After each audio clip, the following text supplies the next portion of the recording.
सर्वधर्म सम्मेलन। सन 1893 की 11 सितंबर को सर्वधर्म सम्मेलन का उद्घाटन हुआ। संसार भर के विभिन्न देशों के प्रतिनिधि तथा शहर के बहुसंख्यक प्रतिष्ठित व्यक्ति आर्ट पैलेस के विशाल हॉल में एकत्रित हुए। प्रत्येक प्रतिनिधि अपने अपने धर्म की महत्ता सिद्ध करने को उत्सुक था और इस उद्देश्य से कई दिनों से अधिक प्रभावशाली भाषण देने की तैयारी कर रहा था। पर स्वामी जी को अभी तक इस प्रकार की तैयारी कर सकने की सुविधा नहीं मिल पाई थी और सभा में वे सबसे पीछे बैठकर ईश्वर चिंतन में संलग्न थे। अंत में 10 का घंटा बजा। ईसाई पादरी अनुभव करने लगे कि जगत में ईसाई धर्म सर्वश्रेष्ठ है। इस तथ्य को दुनिया के सामने प्रकट करने का समय आ पहुंचा है। और वास्तव में इसी भावना से अमेरिका के बड़े धार्मिक नेताओं ने इस महासम्मेलन का आयोजन किया था। परंतु किसी को खबर ना थी कि ये घंटा तो सनातन हिंदू धर्म की विजय का बज रहा है। वहां स्वामी जी को कैसा अनुभव हुआ, ये उन्हीं के शब्दों में सुनिए। मंच के ऊपर संसार के सब देशों के चुने हुए विद्वान और व्याख्यानदाता बैठे थे। मैंने अपने जीवन में ना कभी ऐसी विशाल सभा देखी थी और न ऐसे उत्कृष्ट जन समूह के सम्मुख भाषण किया था। संगीत और शिष्टाचार के भाषणों के उपरांत सब प्रतिनिधियों का एक एक करके परिचय दिया जाने लगा और वे लोग भी संक्षेप में अपना मंतव्य प्रकट करने लगे। मेरा तो हृदय धड़कने लगा और जीभ सूख कर लगभग बंद हो गई। प्रातःकाल के समय तो मैं बोलने की हिम्मत ही न कर सका। सभा अध्यक्ष ने मुझसे कई बार बोलने को कहा, पर मैं यही उत्तर देता रहा, अभी नहीं। इससे सभा अध्यक्ष भी मेरी तरफ से कुछ निराश हो गया। अतः दोपहर के अंतिम भाग में सभा अध्यक्ष ने बहुत उत्साहपूर्ण शब्दों में आग्रह किया तो मैं उठकर आगे आया और मेरा परिचय दिया गया। अध्यक्ष द्वारा परिचय समाप्त हुआ और स्वामी जी आंख बंद करके ध्यान करने लगे। उनको अपने पीछे खड़े और आशीर्वाद देते हुए परमहंस देव के दर्शन हुए। बस स्वामी जी का चेहरा दैवी तेज से दीप्त हो उठा और उसमें एक अद्भुत शक्ति जागृत हो गई। श्री गुरुदेव और सरस्वती को प्रणाम करके उन्होंने बोलना आरंभ किया।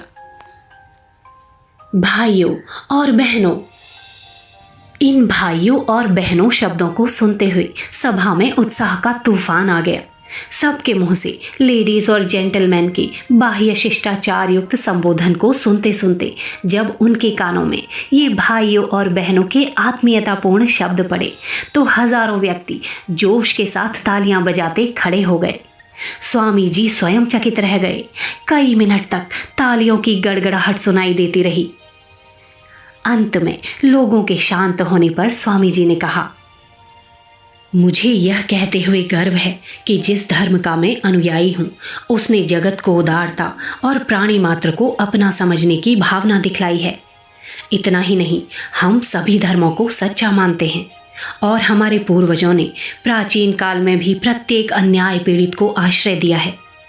जब रोमन साम्राज्य के जुल्मों से यहूदियों का नाश हुआ और बचे खुचे लोग दक्षिण भारत में पहुंचे तो उनके साथ पूर्ण सहानुभूति का व्यवहार किया गया। इसी प्रकार ईरान के पारसियों को भी आश्रय दिया गया और वे आज भी गौरव के साथ वहां निवास कर रहे हैं। मैं छोटेपन से नित्य कुछ श्लोकों का पाठ करता हूँ। अन्य लाखों हिंदू भी नियम से उनका पाठ करते हैं। उनमें कहा गया है, जिस प्रकार भिन्न भिन्न स्थानों से उत्पन्न नदियां अंत में एक समुद्र में ही इकट्ठी होती हैं, उसी प्रकार हे प्रभु, मनुष्य अपनी भिन्न भिन्न प्रकृति के अनुकूल पृथक पृथक जान पड़ने वाले मार्गों से अंत में तेरे ही पास पहुंचते हैं। ऐसी विराट सर्वधर्म सभा पहले कभी नहीं की गई थी और यह गीता के सिद्धांतों का प्रत्यक्ष प्रमाण है। गीताकार ने कहा है, मेरे पास कोई भी व्यक्ति चाहे जिस तरह से आए तो भी मैं उससे मिलता हूँ। लोग जिन भिन्न भिन्न मार्गों से अग्रसर होने का प्रयत्न कर रहे हैं वे सभी रास्ते अंत में मुझ में ही मिल जाते हैं।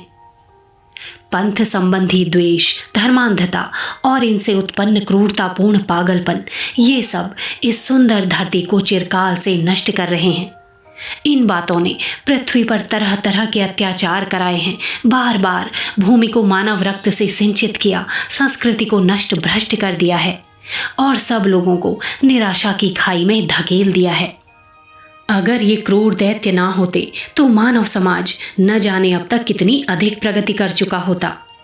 पर अब इन बातों का समय पूरा हो चुका है और मैं अपने हृदय में यही आशा करता हूँ कि आज प्रातःकाल इस सभा के स्वागतार्थ जो घंटा बजा था वह एक ही लक्ष्य, ईश्वर की तरफ जाने वाले मानव समूह में उत्पन्न हो गई। सब तरह की अनुदारता, संकीर्णता और तलवार तथा कलम द्वारा किए जाने वाले अत्याचारों का अंत करने वाला मृत्यु घंट सिद्ध होगा।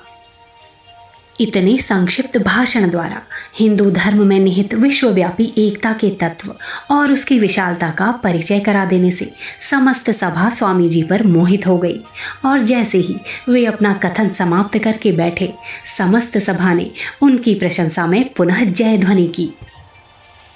संदर्भ पुस्तक स्वामी विवेकानंद, लेखक पंडित श्री राम शर्मा आचार्य।